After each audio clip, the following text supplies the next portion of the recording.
560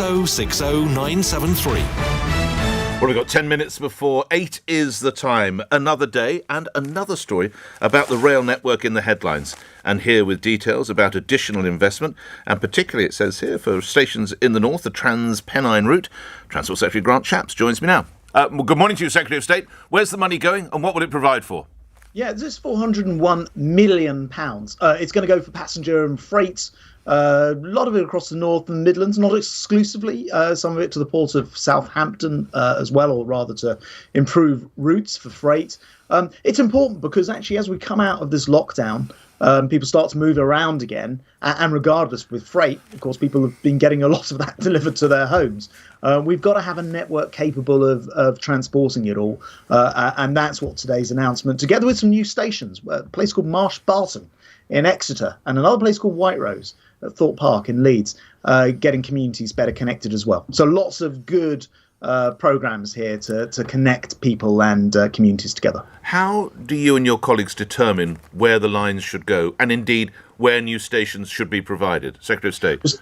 Some of it is incredibly obvious because, you know, if you have ever travelled from Manchester to Leeds, actually by car or by rail, you'll know that it is not a good journey. And particularly by rail, this line meanders all over the place, takes far too long.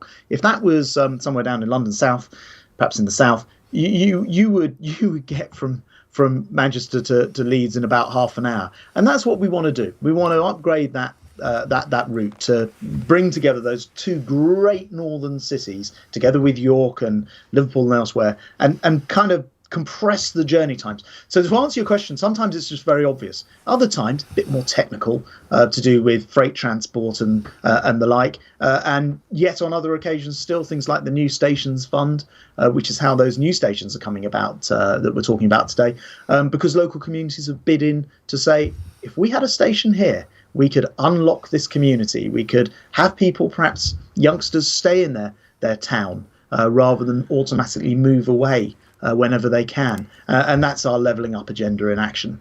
Should we stay with the theme of unlocking?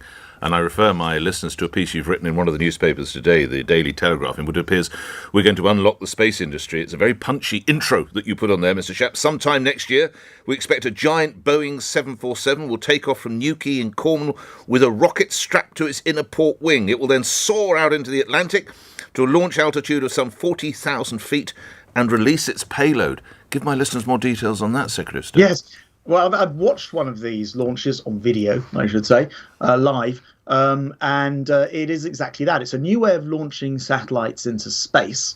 They launch from the underbelly of a 747, a rocket at 40,000 feet then detaches and propels itself up into orbit and then releases perhaps even something like a dozen nano satellites at a time, and that's the payload. And those could be, for example, to monitor Earth observation of things like, it could be for anything, but it could be for things like, you know, climate change, monitoring weather patterns to provide earlier warnings of extreme events and the like. So massive advantages scientifically. The exciting thing is and the reason I've written this article today is we're just laying the last sort of bits of the law change to enable these launches to take place from the UK. And the UK will therefore become, we hope next year, the first country in Europe to launch satellites from its own territory. So you will have seen France launches, but it launches from French Guiana or somewhere like that.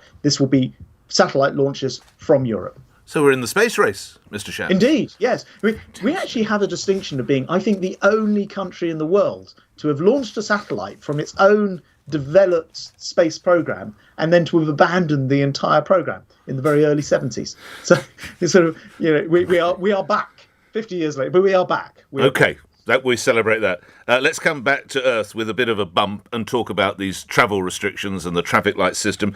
Perhaps I can share with you an email from David in Gloucestershire. Could you ask Grant Shapps, when can we fly to New York for the birth of our grandson? This is not a holiday. People are getting desperate. They don't fully understand the rules. When are we going to hear more? Secretary of State. I really feel for your listener in Gloucestershire. Having a new grandchild and not be able to visit them must be very, very tough. The primary issue, the first issue, is that the United States of America currently has an executive order that was signed by the previous President Trump. 212F is the executive order, which bans visitors from the UK and Europe if they've been in the UK or Europe 14 days beforehand.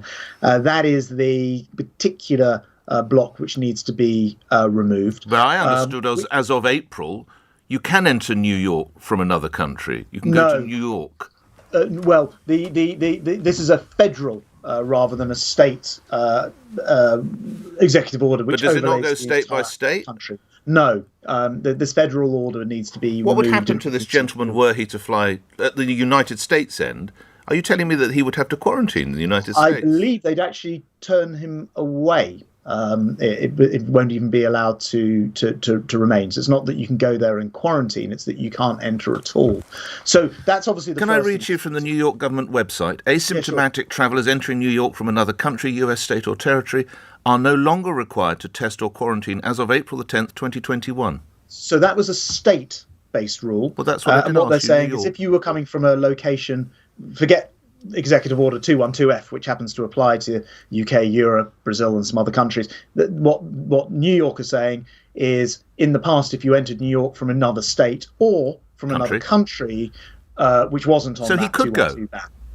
ban. No, not if he's been in Europe or the UK for the 14 days beforehand. He cannot, because the federal law overrides all of that. That's the state of New York saying, wherever you were coming from prior to that, even somewhere else in America, then you weren't supposed to enter. And particularly because we are one of the countries on their federal 212 executive order. So this gentleman and his wife could possibly be faced being turned around and put on the next jet back to the United Kingdom. Yes, that's right, unfortunately. And it's obviously not a satisfactory... And we're sure about that, because it does seem to read that you don't need to test or neither quarantine as of April, as of last month. But as I say, that's related to each state imposed its own rules. Okay. So New York was sort of saying, look, you may not come here from anywhere, regardless of the executive order, but the executive order is the thing which overlays all of that and specifically bans UK and Europe at the moment. We're coming to the end of our time together. You and I have talked about e-scooters in the past, and you are aware that there are some trials ongoing. But you might not be aware that the Kent's Police and Crime Commissioner has said that the inconsiderate riders are, quotes, becoming a menace. We're in danger of losing control of the issue, placing additional burdens on policing. Dame Cressida Dick, appearing on this show, said that there are concerns. Are you completely comfortable about e-scooters, Secretary of State? Well, one of the reasons to carry Secretary out of State, you became there. I do apologise. Secretary of State, even. One of the reasons to have these trials is to ensure that they can be used safely and, for example, always be insured and always be up to certain standards in terms of design and manufacture. I think that that Kent example is related to people privately using them. And just to remind listeners, they are not legal to purchase and use on our roads or our pavements currently. But you can hire them in some cities. When you hire them, you're hiring them with insurance to certain manufactured standards, with maximum speeds, with the ability for them to be. But that is confusing. Be fair, remotely. Secretary of State. Yeah. I can't buy one, but I can hire one. I mean, that is a bit odd. A little bit of background on this is the law actually doesn't allow them, because the law, which was from many years before e-scooters were thought of and invented at all, treats them as vehicles. So the only way to carry out any kind of trial was to use proper hired ones, which then have to conform to a whole bunch of standards. I think the problem may be occurring that's been described there for people who are going out and purchasing them, using them on the roads, and that is not legal. One last minute with you, Secretary of State. Did you ever hear the Prime Minister refer to COVID as Kung Flu? Never, no.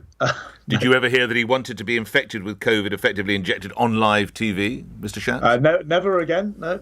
What do you make of these alleged assertions we're going to hear later today from Dominic Cummings? It's a bit of a circus from someone who was there at the time and had the facility and ability to influence a lot of these decisions, of course. What I would encourage people to do is first of all, what I'd encourage people to do is, rather than tune into his evidence, tune into mine on the Transport Select Committee, when I'll be talking about the rail white paper that I launched last week at the same time. But failing that, just look at what's actually happened with the government's response to coronavirus. With, what is it now, 73% of adults having been provided with the first vaccination, over 44% with the second vaccination, everybody entitled to 2 corona tests a week, half the world's genome sequencing. Those fantastic British firsts are a result of the decisions that the Prime Minister and others were making a year and more ago. And that's been the real outcome of decisions that were made at the time. So I don't think we need to worry about, he said, she said from that point of time. You never heard the PM say COVID only kills the over 80s? No, and it clearly doesn't. So, that's not true. And as I say, it's slightly odd, given that, one of the other things that was claimed was the Prime Minister said, we won't have, in colourful language, we won't have further lockdowns. Well, that was supposedly in October, since when we had a November lockdown and a January lockdown, which we're still coming out of, which will have saved many thousands of lives. So I just encourage people to look at what's actually happened, what we've actually done, the world-beating vaccine rollout for any country of our size, and you can see that the right decisions were being made at the right time as it happens. Grateful for your time. Thank you. Secretary of State for Transport Grant Shapps appearing here on LBC, where the time is 1 minute after 8. News with Thomas Watts is next. On your radio, on Global Player, and Play LBC. leading Britain's conversation. This is LBC. From Global's newsroom at 8 o'clock, the Transport Secretary Grant Shapps has dismissed Dominic Cummings' appearance before MPs as a sideshow. Boris Johnson's former aide is expected to use an evidence session this morning to criticise ministers' response to the pandemic. He's been increasingly vocal in his condemnation since leaving government in November. Peter Cardwell, who was sacked as an advisor by Mr Cummings, says everyone in Westminster has an agenda. I think what Dominic Cummings will come out with is his version of the truth. I think he sincerely believes everything he says, and I think he's bringing it out into the open to get his point across and also to damage Boris Johnson and the government as much as possible. The coronavirus vaccination programme in England is being expanded to people aged 30 and 31. Around 1 million invitations will be sent by text